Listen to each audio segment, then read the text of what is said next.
अल्हम्दुलिल्लाहि रब्बिल आलमीन वस्सलातु वस्सलामु अला रसूलिहिल करीम।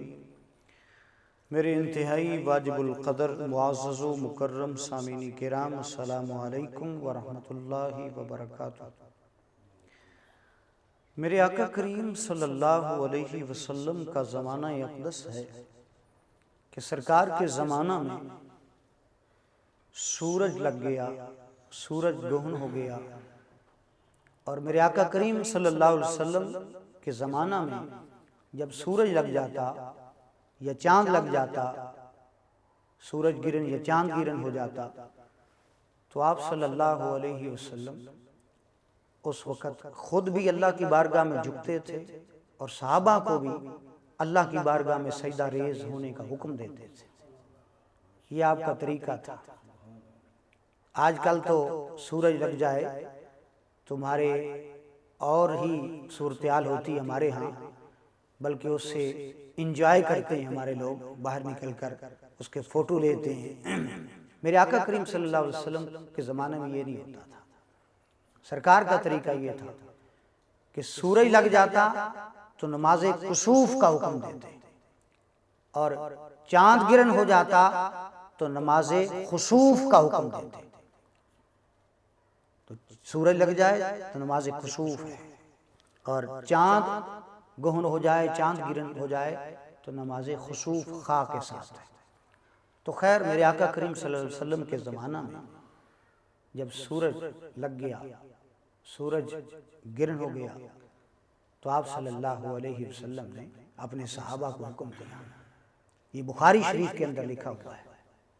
हज़रत अस्मा बिन्नत अबू बकर सिद्दीक़ रज़ियल्लाहु ताला अन्हा और हज़रत अब्दुल्ला बिन अब्बास रज़ियल्लाहु ताला अन्हु इसके रावी हैं, और ये बुखारी शरीफ में मुतअद्दिद मरतबा हदीस मुबारक आई, और मुस्लिम शरीफ के अंदर भी मौजूद है, और दीगर कुतुब हदीस के अंदर सियासित्ता में भी और सियासित्ता के अलावा। तो हज़रत अस्मा बिन्नत अबी बकर सिद्दीक़ रज़ियल्लाहु ताला अन्हुमा फरमाती हैं, जब सूरज लग गया, मेरे आका करीम सल्लल्लाहु अलैहि वसल्लम अपने सहाबा को, गुलामों को खुले मैदान में लेकर आ गए, खुले मैदान में लेकर आ गए। नमाज कुसूफ सरकार की इमामत में सहाबा अदा कर रहे हैं। कहती हैं मैं सरकार के दौलत खाने पे हाजिर हूं। अम्मा आयशा सिद्दीक़ा तय्यबा ताहिरा रज़ियल्लाहु ताला अन्हा के पास गई, तो मैंने कहा, मोमिनों की माँ, ये क्या हो रहा है? तो उस वक़्त उन्होंने इशारतन फरमाया, नमाज़े कुसूफ पढ़ी जा रही है, सूरज लग गया है। खैर मैं भी उनके साथ खड़ी हो गई, वो भी खड़ी थी अल्लाह की बारगाह में, मैं भी खड़ी हुई।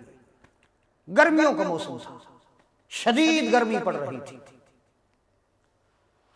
मेरे आका करीम सल्लल्लाहु अलैहि वसल्लम ने जब नमाज पढ़ाई और सलाम फेरा, तो सरकार की नमाज पढ़ाने से, नमाज़े कुसूफ से अल्लाह ताला ने सूरज गोहन खत्म कर दिया।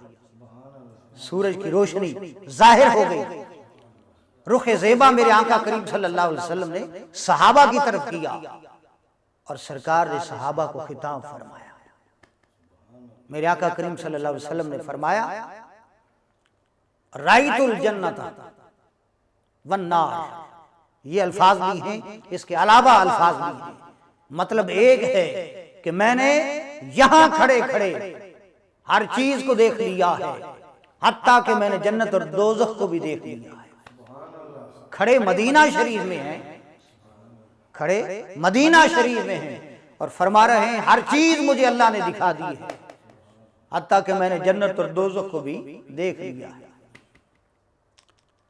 सरकार ने जब खिताब फरमा लिया, खिताब खत्म हुआ, तो सहाबा ने अर्ज किया, या रसूल अल्लाह सल्लल्लाहु अलैहि वसल्लम, हमने आपके पीछे बड़ी नमाजें पढ़ी, फराइज नमाजें भी पढ़ी और दीगर नमाजें भी, नमाज खुसूफ हज़र में भी पढ़ी है, सफर में भी पढ़ी है, लेकिन आज हम जब आपके पीछे खड़े थे, नमाज कुसूफ पढ़ रहे थे, और आप पढ़ा रहे थे तो हमने एक अजब चीज देखी, एक अजब चीज देखी। वो क्या कि जब आप नमाज पढ़ा रहे थे, नमाज कुसूफ, तो आपने इस तरह आसमान की तरफ हाथ उठाया, कयाम के दौरान आसमान की तरफ हाथ उठाया और फिर नीचे ले आया। ये क्या राज की बात है? इस राज से पर्दा हटाकर हमें भी समझा जाए। मेरे आका करीम रहमत आलम नूर मुजस्सम शफीए मुआज़्ज़म सल्लल्लाहु अलैहि वसल्लम ने फरमाया कि मैंने जब जन्नत को देखा ना, तो जन्नत के अंदर मुख्तलिफ किस्म के, मुख्तलिफ अनवा के मुझे फलदार पौधे नजर आए। वो बागात देखे मैंने, उन बागों में, जन्नत के अंदर बागों में मैंने अंगूरों की बेल देखी। उसको अंगूर लगे हुए थे, अंगूर पके हुए थे, तो मैंने अंगूरों के गुच्छे को हाथ डाला। क्या किया बोलिए? अंगूरों के गुच्छे को मैंने पकड़ लिया और फिर पकड़कर मैंने छोड़ दिया। और आगे फरमाते हैं लौ अखज़्तु उनक़ूदन, अगर मैं उनको ले लेता, पकड़ा था, तोड़ लेता और तोड़कर मैं तुम्हें दे देता, लअकलतुम मा बाकियत दुनिया, बाकियत दुनिया, जब तक दुनिया बाकी रहती तुम खाते रहते, कभी खत्म ना होता, कभी खत्म ना होता। सुभान अल्लाह। ये मेरे आका करीम सल्लल्लाहु अलैहि वसल्लम की अजमत और शान है। ये हदीस मेरे आका की शानों का गुलदस्ता है। इसमें बहुत सारी शानें हैं, मैंने ये शॉर्टकट बयान की है। कभी मौका मिला तो इंशाल्लाह पूरी हदीस बयान करूंगा। हदीस की हर लाइन में शान मुस्तफा नजर आती है, लेकिन यहाँ जो बहुत बड़ी शानें नजर आई जो मैंने बयान किया, नंबर 1 खड़े मदीना में है। खड़े कहाँ है बोलिए? खड़े मदीना शरीफ में है। और नजर जो है सरकार की आसमानों पार जन्नत के अंदर जा रही है, जन्नत के मेवाजात पर पड़ रही है, उनको देख रहे हैं। और फिर यही नहीं, खड़े मदीना शरीफ में है और हाथ आपका जन्नत के फलों पर पहुंच रहा है, जन्नत के अंगूरों के गुच्छों को पकड़ रहे हैं। सुभान अल्लाह। ये मेरे आका करीम सल्लल्लाहु अलैहि वसल्लम की अजमत और शान है। अच्छा, यहां मैं एक बयान करता चलूं, एक नुक्ते की बात। जिस अल्लाह के नबी का, मेरे आका करीम सल्लल्लाहु अलैहि वसल्लम का हाथ मदीना से जन्नत तक पहुंच सकता है, मदीना में खड़े हों तो दस्ते करम जन्नत तक पहुंच सकता है, ये तो बुखारी से साबित है। साहबा को सरकार ने फरमाया कि मैंने जन्नत का गुच्छा, जन्नत के अंगूरों का गुच्छा पकड़ा है, तो हाथ पहुंचा है तो पकड़ा है। तो अब देखिए मदीना शरीफ की धरती से जन्नत का जो फासला है वो फासला बहुत ज्यादा फासला है। 500 साल की मुसाफत जमीन से पहले आसमान तक है, फिर पहला आसमान 500 साल की मुसाफत का है, फिर पहले आसमान से दूसरे आसमान तक का सफर 500 साल की मुसाफत का है, फिर इसी तरह हर आसमान जो है उसकी मोटाई 500 साल की मुसाफत की, फिर हर आसमान के दरमियान 500 साल की मुसाफत का खला है। तो ये इतना बड़ा खला और इतनी बड़ी दूरी, और फिर ये जो जन्नत है अर्श इलाही के साथ है, जन्नत की और अर्श इलाही की दीवार सांझी है, इकट्ठी है। इधर अर्श इलाही है, इधर जन्नत है, सातों आसमान पार है। अब देखिए मदीना में खड़े होकर मेरे आका करीम सल्लल्लाहु अलैहि वसल्लम का कमाल देखिए कि सातों आसमान पार अर्श इलाही के साथ जन्नत में मेरे आका का दस्ते करम पहुंच सकता है।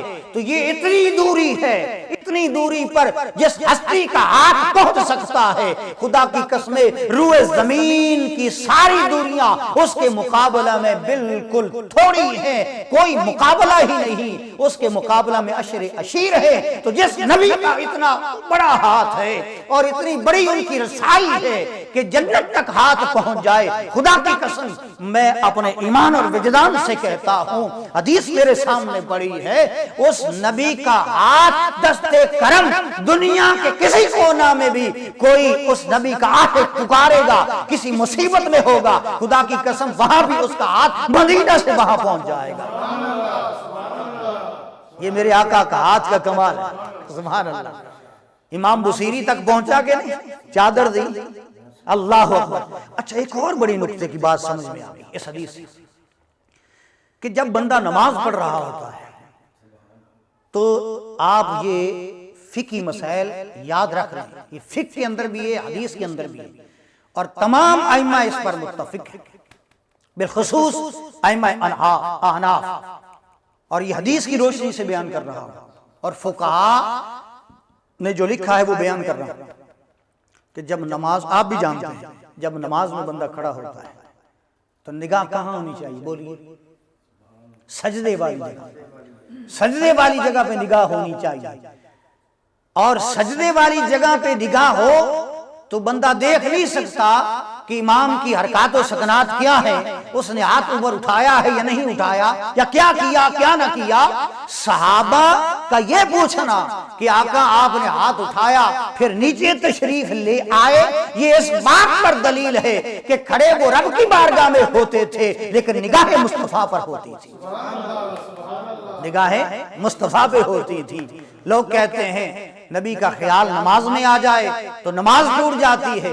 अरे सहाबा तो नमाज के अंदर मुस्तफा के ख्याल में गुम होते थे तो उनकी नमाजें टूटी नहीं है, उनकी नमाजें कामिल हुई हैं।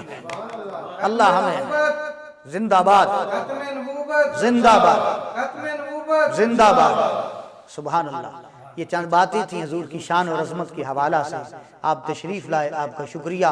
और तहरीके आले सुन्नत के ये जो कारकुनान हैं, मैं इनका शुक्रिया अदा करता हूँ, बिलखसूस हमारे मोहतरम आशिक रिजवी साहब हैं और इसी तरह जो है दाऊद साहब हैं, दीगर हजरात मेरे तशरीफ़ लाए, मैं सबका शुक्रिया अदा करता हूँ। और इंशाअल्लाह मुझे उम्मीद है कि आप जो है हमारे यहाँ फिर भी तशरीफ़ लाएँगे और इंशाअल्लाह हम किसी वक्त इंशाअल्लाह पीर साहब को भी दावत देंगे कि वो भी तशरीफ़ लाएँ। वमा अलैना इल्लल बलाग।